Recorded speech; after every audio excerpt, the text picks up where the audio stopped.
pour le vote, on a le droit on a le droit de prendre n'importe quel bouquin et n'importe qui peut voter sur n'importe quel bouquin. Donc par exemple, noter cet ouvrage, on va voir ce qui se passe. Donc lui, je l'aime pas, je vais lui mettre 2. Et on va voir qu'est-ce qui se passe quand je mets valider. Alors je vois qu'il nous a fait une requête, alors c'est un post sur un ID slash rating. Voilà. Est-ce qu'il nous a passé...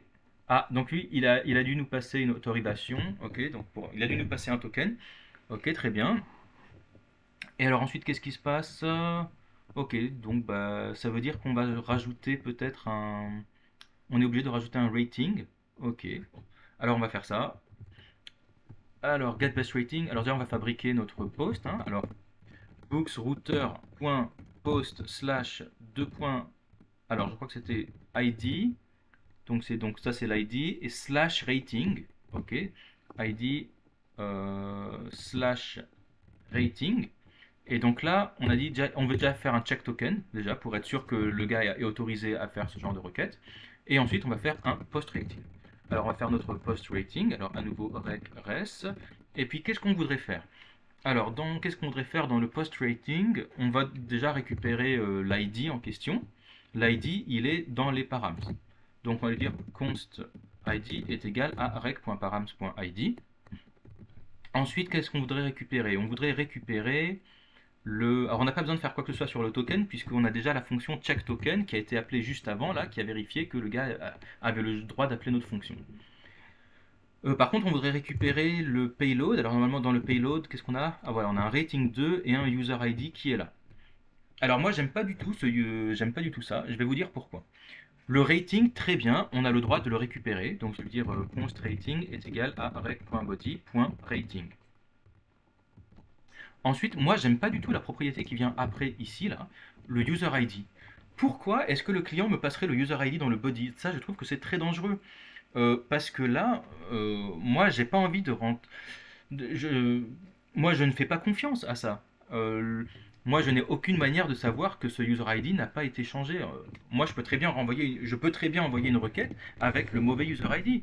Moi, il n'y a rien qui m'empêche ici, là, de faire un post là, de lui dire le ratings, comme ça, avec une autorisation qui est là, et de lui dire, et rien qui m'empêche de lui dire qu'en fait, ouais, en fait, le user ID, et en fait là, je vais mettre ID de Michel, je vais juste récupérer l'ID de quelqu'un d'autre, et puis je vais lui dire, en fait, il a mis un rating de 0 à ce bouquin.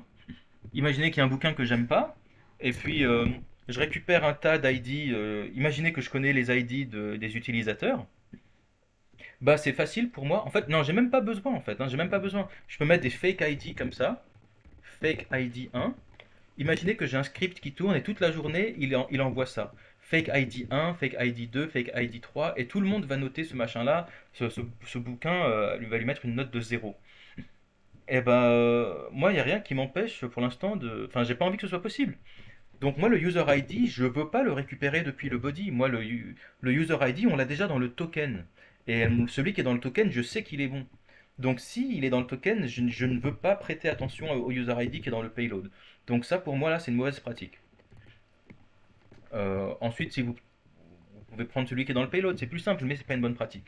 Alors on a donc le ID, le rating, et puis pareil, le const user ID, bah, je ne veux surtout pas prendre le rec.body.machin, je vais plutôt prendre le rec.tokenpayload.userid. Lui, je sais qu'il est bon. Ok, alors qu'est-ce qu'on va faire maintenant? Alors, qu'est-ce qu'on voulait qu'il fasse? Bah, on a une base de données qui est ici. Et alors, dans le rating, je vois que on a une array. Et ben, on pourrait tout simplement pusher. Ouais, on va juste pusher quelque chose, hein. Ouais, on va faire comme ça. D'abord, on va récupérer le book qui est dans la base de données. Donc, on va dire const book est égal à awaitBook.findById. Alors, si on veut faire un await, on aura besoin d'un async. Voilà. Et alors, comment est-ce qu'on pourrait updater? Alors, le book.ratings, on voudrait pusher quelque chose dedans. Alors, qu'est-ce qu'on pourrait faire? Ah, déjà oui, alors if book is nul, déjà, effectivement, il faudrait lui dire book not found.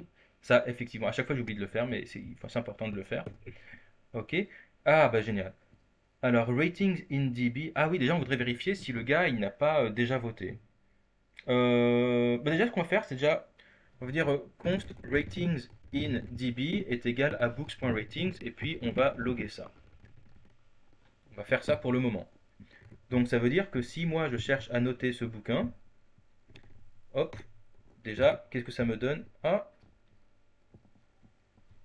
cast to object ID failed for value undefined, type string at path ID for model book. Ok, donc ça veut dire que l'ID n'est pas bon. Je vais quand même vérifier que c'est la bonne fonction qui a été appelée. On va commencer par ça déjà. Et puis je vais lui demander de me loguer mon ID. On va lui dire valider. Et alors, est-ce que c'est la bonne fonction qui a été appelée? Alors, c'est bien post-rating qui a été appelé. Ça, c'est bien. Par contre, le ID, il est pas bon. Alors, pourquoi est-ce qu'il est pas bon? Alors, je vais lui demander j'ai envie de lui dire, s'il te plaît, tu vas juste me loguer mes params. Voilà. Et puis, on va loguer tous les params qu'on va recevoir. Parce que moi, il me semble que c'est bon, hein, c'est slash ID slash rating. Si je regarde la requête, dans les headers, je vois... Ah! Undefined! Oh putain! Là, j'ai l'impression que c'est le site web qui déconne, là. Ah ouais, regardez, là, hop, undefined. Ça, c'est le... Ah putain. Ça c'est pas nous, hein. Ça, c'est vraiment pas nous, ça, c'est le client qui déconne. J'ai l'impression que si on reste trop longtemps sur un... J'ai l'impression que si on reste trop longtemps sur une page, elle passe à undefined. Bon, bah écoutez, ça c'est un problème côté front, c'est pas un problème côté back. En tout cas, voilà, on va faire valider. Si je regarde ici, ah, il nous a quand même envoyé un undefined, je rêve. Non, non, ça c'est bon. Alors voilà, dans les params, on a bien un params ici qui est ID. Alors effectivement, voilà, le ID, il le passe à undefined, donc c'est pour ça qu'il ne le trouve pas. Ok. Non, donc en fait, on était bon, hein. Donc pour nous, c'est le ID est égal à rec.params.id. Ah, et puis, on va lui dire d'utiliser cet ID pour retrouver un bouquin dans la base de données. Alors, attends, le truc... Voilà, regardez, hop, il est repassé à undefined. Il est repassé à undefined. Aïe, aïe, aïe, aïe, aïe. Donc ça, c'est vraiment un client qui a été mal codé. Je ne sais pas pourquoi il y a un problème comme ça du côté front. En tout cas, ça ne devrait pas se passer. En attendant que ce soit réglé, nous, on va gérer ce cas du côté back. On va lui dire, bah, si on reçoit un ID qui est undefined, il faudrait qu'on gère quelque chose. Donc, on va lui dire if ID est égal à nul. Alors, j'ai mis 2 égales, ça veut dire ça marche aussi pour undefined. On va lui dire, voilà, book ID is missing. Voilà, donc ça ne va pas régler le problème côté front, mais au moins, nous, on aura géré ce cas d'erreur. Donc là, regardez, si on cherche à lui faire invalider, vous voyez, il est tout à undefined là, hein, tout undefined. Donc je vais lui dire valider et books undefined ratings. Ah, et j'ai pas de réponse. Pourquoi? Ah, pourquoi est-ce que j'ai pas de réponse? Post rating, cast to object ID failed for value machin ID. Pourquoi est-ce qu'il a quand même cherché à aller plus loin? C'est marrant. Attendez, je vais quand même recharger mon serveur. Normalement, il est censé s'arrêter, hein. Si l'ID est égal à nul, on va lui dire console.log ID is null, we do nothing. On va faire comme ça. Et puis donc là, je vais lui envoyer un ID qui est nul. Hop. Qu'est-ce qu'il me dit? Ah, il l'a pas appelé, hein. ID est égal à nul. Ah bah c'est bizarre. Je vais quand même lui demander à nouveau me const params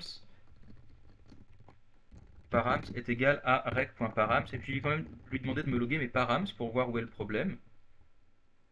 Et puis je vais lui demander aussi de me loguer mon ID aussi, hein, pour être sûr. Et puis on va utiliser cette page buggée pour voir, hop, pour tout envoyer. Et alors qu'est-ce qu'il nous dit là-dedans? Il nous dit params ID est égal à undefined. Ah, undefined en string, d'accord. L'ID undefined ici il est string. Oh là là. Du coup il faut qu'on gère ça aussi comme ça, hein, donc dire ou bien ID est égal à undefined avec une string. Voilà. Là, vous avez vu, hein, on a une string, hein, là, on a des apostrophes autour. Donc là, quand vous voyez un truc comme ça c'est vraiment un problème côté client, hein. Vous n'avez jamais allé avoir un undefined. Si vous recevez un undefined en texte de la part d'un client, c'est que c'est vraiment le client qui a déconné. Bon, c'est pas grave, on va refaire notre truc validé. Voilà, et là on a un 400 qui nous dit bad request, response, book ID is missing. Voilà. Alors, c'est pas super, ça règle pas le problème du client, mais au moins, ça veut dire qu'on a un back-end qui est un peu, voilà, un peu solide. Mais normalement, on ne va jamais recevoir un undefined en string. Ça, c'est vraiment une mauvaise requête du côté du client, hein. Ok. D'ailleurs, il nous dit, voilà, ID is null, we do nothing. Voilà, parfait. Bon, c'est triste d'avoir à régler les problèmes des autres, mais bon, vous aurez parfois à faire ça.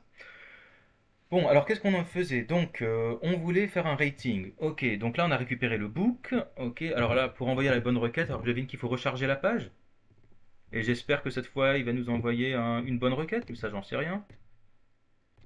Qu'est-ce qu'il nous a envoyé dans le header? Ok, là, c'est un bon truc. Ok, parfait. Donc là, ratings in DB, on l'a. C'est ratings in DB qui est là. Alors déjà, qu'est-ce qu'on devrait faire? On pourrait lui dire de pusher. Pour commencer, on va lui dire de pusher un user ID et un grade dedans. Et c'est quoi ce ID? Euh, c'est quoi ce ID? Pourquoi on a un ID dans le ratings in DB? C'est bizarre. On va regarder ici. D'accord, c'est quoi cet object ID? Ah d'accord, j'ai l'impression qu'il m'a fabriqué un object ID directement pour le rating. Ça c'est chiant. Parce que comment est-ce que je vais faire pour pusher quelque chose dedans? Bon, bah je fais confiance à Mongo, j'espère que s'il a besoin d'un ID, il va me le générer lui-même. Mais je sais pas d'où ça vient cet ID. Alors on essaye quand même. Donc on va pusher un user ID et un grade dans cet array. Alors, bon, déjà on va faire notre const new rating. Ce sera quoi? Ce sera voilà user ID.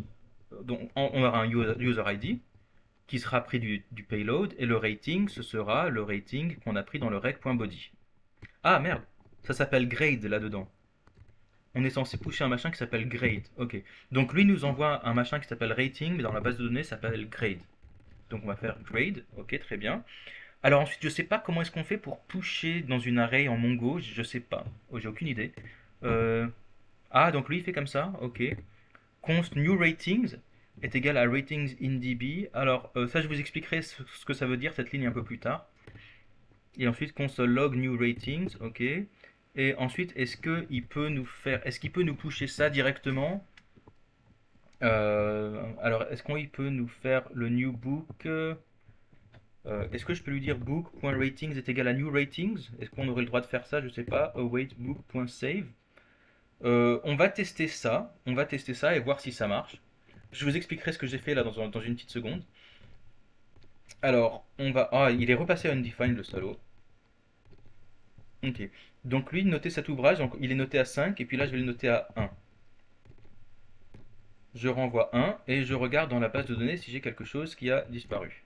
Ou, enfin, qui est apparu, pardon. Alors, je ne me souviens plus lequel c'était. Alors, mais est-ce que normalement j'en ai un. C'était quoi son ID? C'était 646F, machin, A8. Alors, voilà, ah bah c'est le. Ça doit être le dernier peut-être? Non? Attendez, je vérifie. 8 bed bit. Ok, donc on va chercher 8 bed. Voilà, donc c'est lui. On va regarder dans l'array. Est-ce que. Ah, génial. Donc j'ai réussi à bien mettre deux trucs dedans. Ah bah ok, super. Donc je vois bien que j'ai mon grade 5, j'ai mon grade 1, j'ai le user ID là, le user ID qui est là. Et il m'a automatiquement généré un object ID. Bon écoutez, moi je suis très content pour ça. Alors maintenant il faudrait juste qu'on fasse une petite vérification. Alors déjà le user ID c'est bien, on a pris du token et pas du body. Par contre, je pense que a priori je devrais. Il n'y a rien qui m'empêche de voter plusieurs fois là, autant que je me souvienne. Ça veut dire que là, si je revalide, hop, alors qu'est-ce qu'il me dit? Voilà. Si je revalide et que je rafraîchis, là, je risque d'avoir plusieurs fois le même rating. C'est le 1 sur 7 là. Ah, je crois que c'est le premier. Ok. On va rafraîchir et on va regarder combien de ratings on a là-dedans.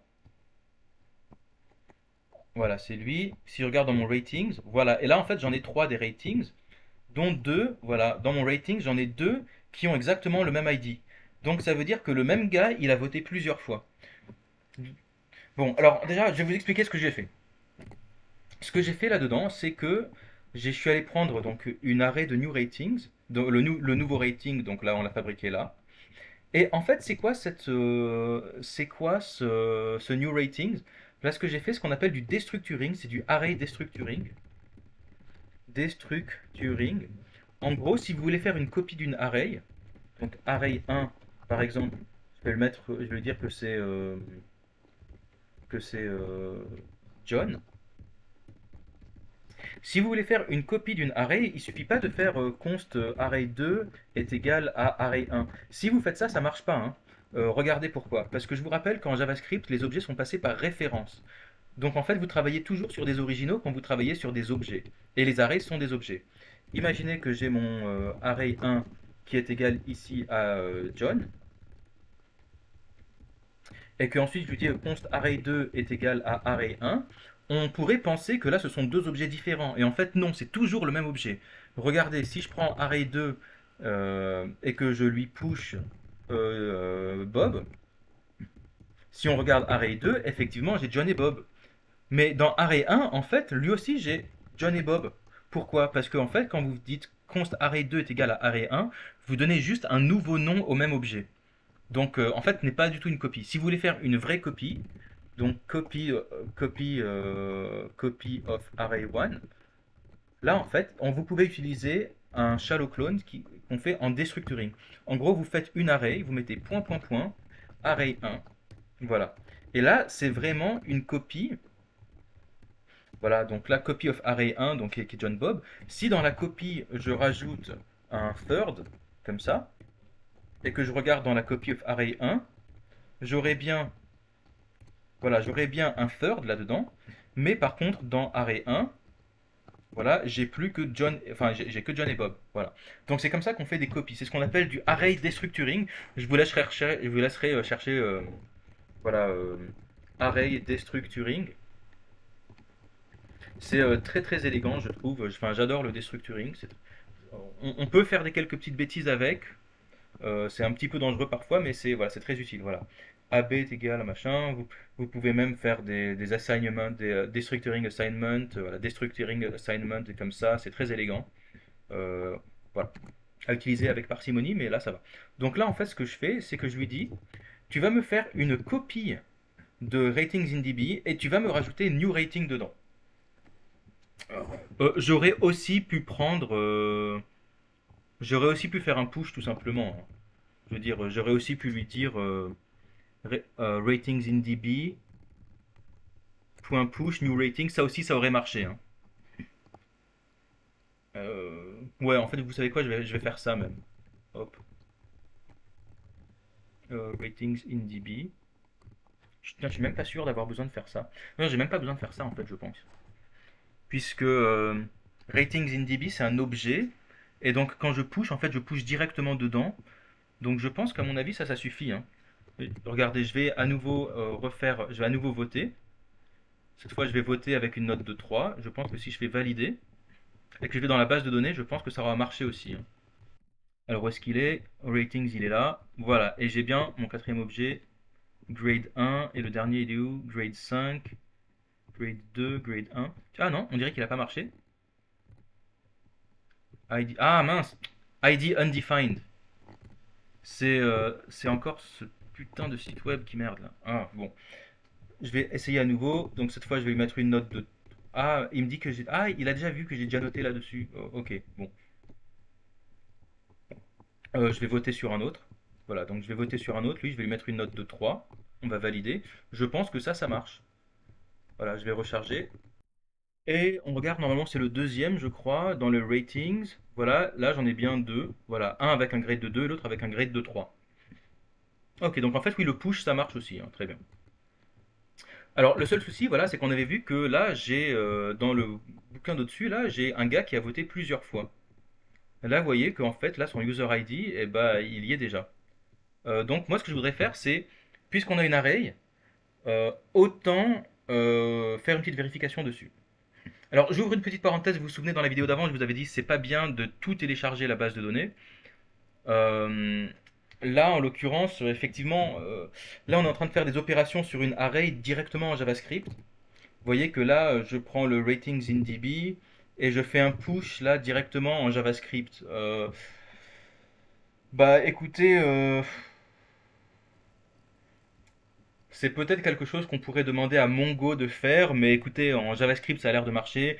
Donc, bon, écoutez, voilà, c'est bien comme ça. Mais alors, avant de faire ce push, on pourrait vérifier si on n'a pas déjà, dans notre ratings in DB, si on n'a pas déjà le user ID. Donc peut-être qu'on pourrait faire ça. On va chercher un, on va chercher tous les users dedans.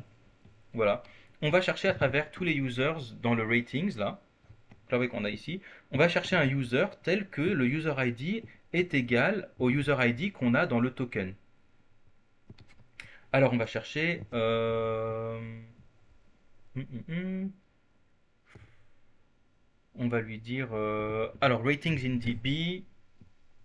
On va dire. Pom pom pom. Allez, on va lui dire ratings in DB. Ah merde. Je vais lui dire users.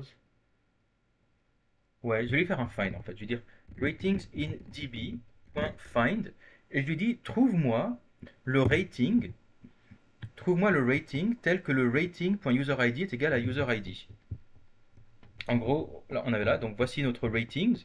Donc c'est une array d'objets et je lui dis trouve-moi l'objet, donc le rating, donc ça c'est un rating, tel que le rating.userid, donc le rating.userid, donc c'est lui, est égal au userid qu'on a dans le token. Voilà. Et puis ça, tu vas me le mettre dans un résultat qui s'appelle euh, const euh, previous rating. Voilà. Le previous rating from this user peut-être. From current user. Voilà. Previous rating from current user. Et donc là, si là on a quelque chose, et ben là il faudra lui interdire. Donc on va lui dire if previous rating from current user est différent de nul, là on va lui dire bah non gars, t'as déjà voté, you have already rated this book, et on va pas aller plus loin, on va faire un return comme ça. Alors évidemment, ça c'est pas quelque chose qu'on peut tester du côté du client, puisqu'on a vu que le client ne nous autorise pas, vous voyez. Ah attends quoi que si je pourrais essayer à nouveau, on va voir. Ah ouais non mince. Euh, Peut-être que si j'en prends un et que je clique plusieurs fois dessus, peut-être. Ouais, noter cet ouvrage, voilà, je vais faire ça, je vais faire un 3. Donc là, la première fois, il va me dire, peut-être qu'il va me dire OK, non, qu'est-ce qu'il me dit? Ah, on dirait qu'on a un petit souci. Bon, est-ce qu'il a noté ou pas là? Ah, il a rien répondu, d'accord, il a rien répondu, mais je pense qu'il est dans la base de données. Et là, normalement, la deuxième fois, hop, là, il me dit 400, et il me dit, You have already rated this book. Ok, parfait. Et donc, à nouveau, là, si je reclique, il me dit, You have already rated this book. Ah, book ID is missing. Ça, c'est parce que notre client, il a déconné. Bon, mais au moins, vous voyez qu'on a un serveur qui est assez solide, qui arrive à gérer ces cas-là. Parfait. Donc en fait, tout ce qu'il faudrait faire maintenant, c'est qu'une fois qu'il a fait un book.save, on pourrait lui dire que bah, c'est bon, c'est noté. Rating posted. Ah mince, il y avait aussi autre chose, c'est que le average rating, on est censé le modifier aussi. Hein, parce que là, vous avez vu que le average rating, c'est censé être... hmm, et oui, c'est... Avant d'envoyer un rest.send, ce serait bien que le average rating, average rating, on le change. Ok. Donc là, une fois que j'ai mon ratings in DB, donc là, mon ratings in DB, on a pushé le nouveau rating, ce serait bien de calculer le average rating. Alors, comment est-ce qu'on pourrait faire? On va console logger, là, avant de pusher ce machin-là en base de données. Ah, donc là, je vais pas faire un book.save. Ah, je vais lui dire, voici le ratings in DB qu'on s'apprête à faire. Donc, je vais loguer, le rafraîchir, pardon. Alors lui, hop, je vais prendre lui. Ah, je l'ai déjà noté. Lui, je l'ai déjà noté. Ouais, on va prendre un autre. On va prendre lui. Voilà, lui, je ne l'ai pas noté. Donc lui, je vais mettre une note de 4. Hop. Et quand je regarde, voici. Donc, par le passé, quand je l'avais fabriqué, j'avais mis... Attends, pourquoi est-ce qu'il m'a dit 4? J'ai mis combien? J'ai mis 4 et il m'a envoyé un 3. Attends. Il m'a envoyé un rating de 4. Ok. Alors, qu'est-ce qui se passe? À mon avis, il se passe que si je log le new rating, je vais quand même loguer le new rating. Et je me demande pourquoi on ne le voit pas en base. Ah, j'ai une petite idée. on va loguer là. Alors, qu'est-ce qu'il me dit? Hop, hop, hop. Ah, ok, non, pardon, fallait juste que j'aille un petit peu plus bas, excusez-moi. D'accord. Donc là, c'est bon. Donc là, je lui ai envoyé un 4. Ok. Et donc là, je vois que dans le New Ratings, qu'on n'a pas encore mis en base de données, il s'apprête à me mettre voilà, 5, un 5 et un 4. Bah là, il faudrait qu'on change aussi le average rating. Donc notre average rating, donc ce serait notre book.average rating. Non, comment est-ce qu'il s'appelle? Book.average rating, voilà. Book.average rating est égal à calculate average rating à partir des ratings in DB, à partir d'une array. Voilà. Donc on va fabriquer notre fonction calculate average ratings.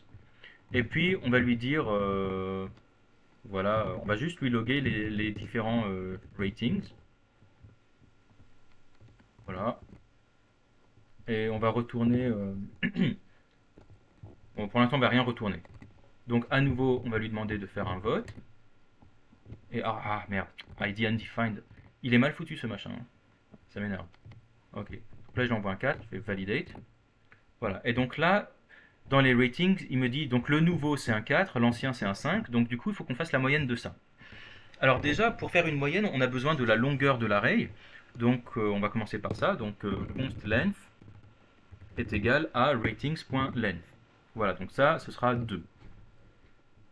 Et ensuite, on va juste additionner tous les grades ensemble. Et donc on va faire const sum of all grades. Et en fait, vous connaissez peut-être cette méthode qui s'appelle reduce. Quand vous voulez transformer une array en une seule valeur, vous pouvez utiliser la valeur reduce. Alors comment ça marche le reduce? Imaginez que vous avez par exemple une array ici.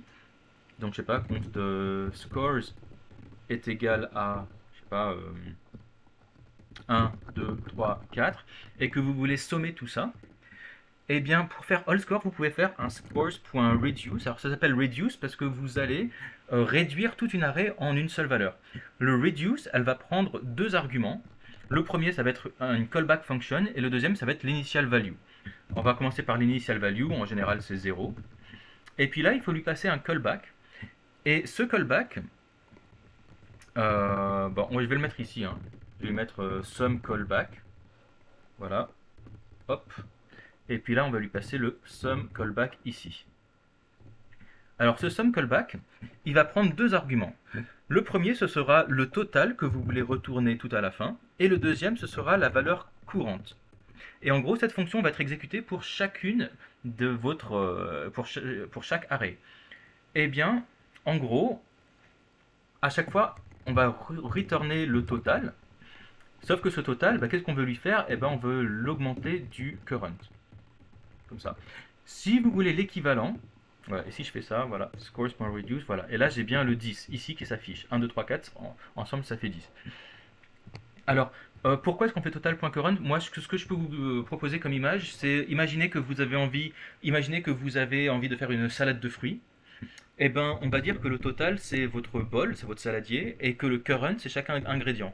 Donc en fait, imaginez que on va faire comme ça, on va lui dire const fruits est égal à, et on va lui dire, je sais pas, on va lui dire apple, banana,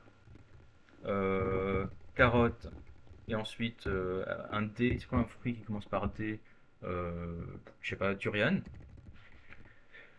Et on va lui dire, le salad fruit, alors fruit salad plutôt, fruit salad, ça va être notre fruits.reduce. Et puis, donc au début, on va lui dire que, je sais pas, on va lui dire que ça va être une string vide. Bon, on va dire qu'on va en faire une string. Et ben ça, en fait, cette fonction, pareil, on va en faire comme ça. Et alors, il faut qu'on lui passe un total et un courant. Alors le total, moi je sais pas, on peut, vu que c'est un saladier, on peut l'appeler bol. Et puis le courant, ça va être le fruit actuel.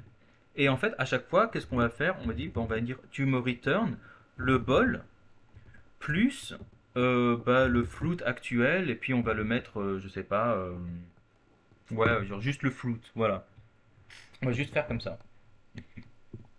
Hop, et maintenant si je regarde mon fruit salade, voilà, c'est juste une seule string qui est apple, banana, carotte, durian. Et en gros, ça c'est tout Bah, en gros, c'est tout ensemble.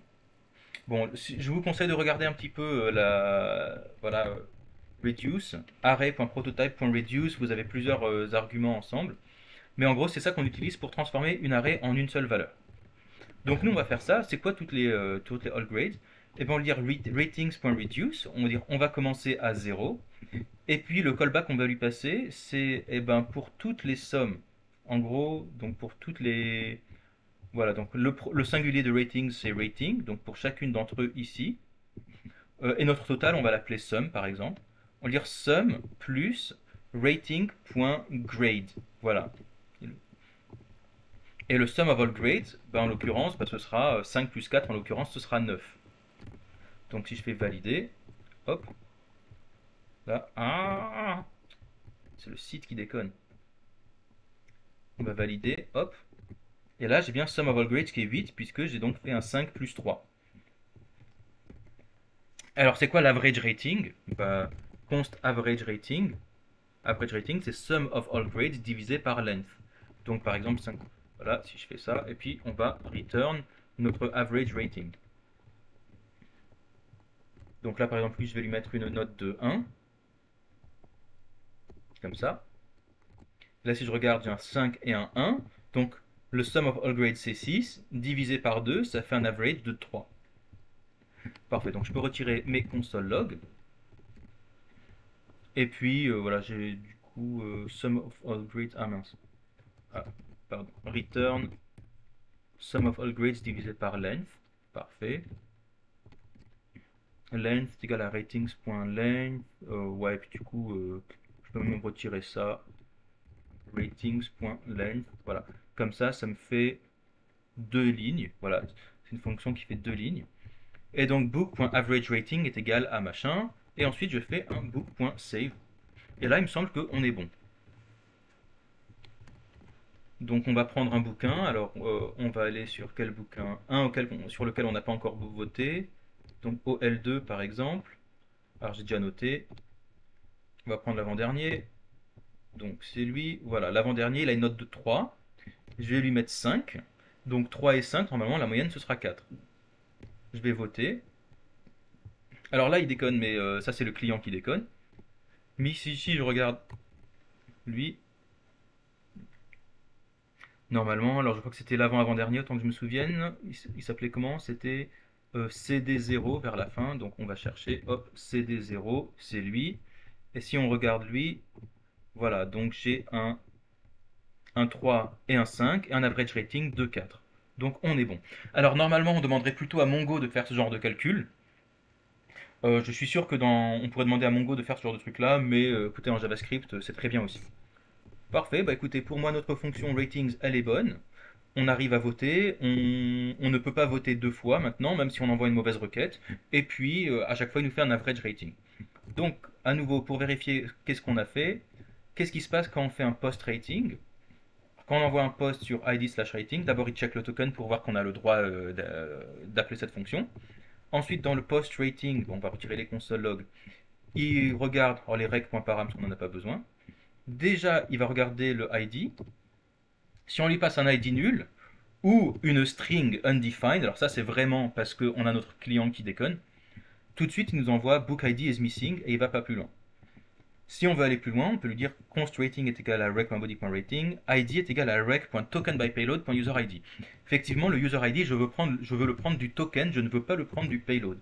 Même si notre client il nous envoie une requête avec un body, avec un payload dedans, moi je n'aime pas ça du tout parce que c'est pas, voilà, c'est pas bien. Je préfère prendre ça du token où au moins on en est sûr. Donc ensuite on va faire une requête sur le book. Tout de suite si on ne trouve pas le book, on lui dit book not found et on fait un return. Ensuite on va prendre le ratings in database. Alors on va regarder s'il y a un previous rating depuis le current user. Donc on va regarder dans le ratings.db, on va trouver un rating dont le user ID est déjà celui qu'on a récupéré du token. Si il est différent de nul, on va tout de suite lui envoyer resks.status400, on va lui dire vous avez déjà noté ce bouquin. Et on va return, donc on ne va pas aller plus loin. Ensuite, on va faire un nouveau rating. Le user ID, c'est le user ID du token. Le grade, c'est le grade qu'on a reçu là dans le rating. Le rating, c'était quoi? Le rating, il venait du rec.body. Ok. On va pusher ça dans le ratings et juste après, on va calculer le average rating en fonction de cette nouvelle ratings in DB qui aura donc la nouvelle valeur également. Et le average rating, ce sera quoi? Ce sera juste la somme divisée par la longueur. Ensuite, on va sauvegarder ça dans notre book.save et on va lui dire rating posted. Je pense qu'on pourrait mettre tout ça dans un try catch aussi. Ça, il n'y a pas besoin, mais alors voilà, à partir du moment où on fait des requêtes en base de données, je pense que tout ça, ça pourrait aller dans un try catch. Donc moi, je vais plutôt mettre voilà, un try ici, là. Et puis tout ça, tout ça, tout ça, ça va aller à l'intérieur, voilà. Puis je vais mettre un catch. S'il y a une erreur, tu me mets, voilà, c'est un 500, something went wrong, avec voilà, un problème quelque part. Voilà, et pour moi, on est bon. Pour moi, on est bon. Je vois encore des consoles.log quelque part. Je pense qu'on pourrait, voilà, le bucketbooks.id, on peut le virer, il n'y a pas besoin. Ok, bon, écoutez, pour moi, c'est parfait. Pour moi, c'est parfait. On a notre fonction ratings qui marche bien. Est-ce qu'il y a besoin de faire autre chose encore? Il me semble qu'on est bon.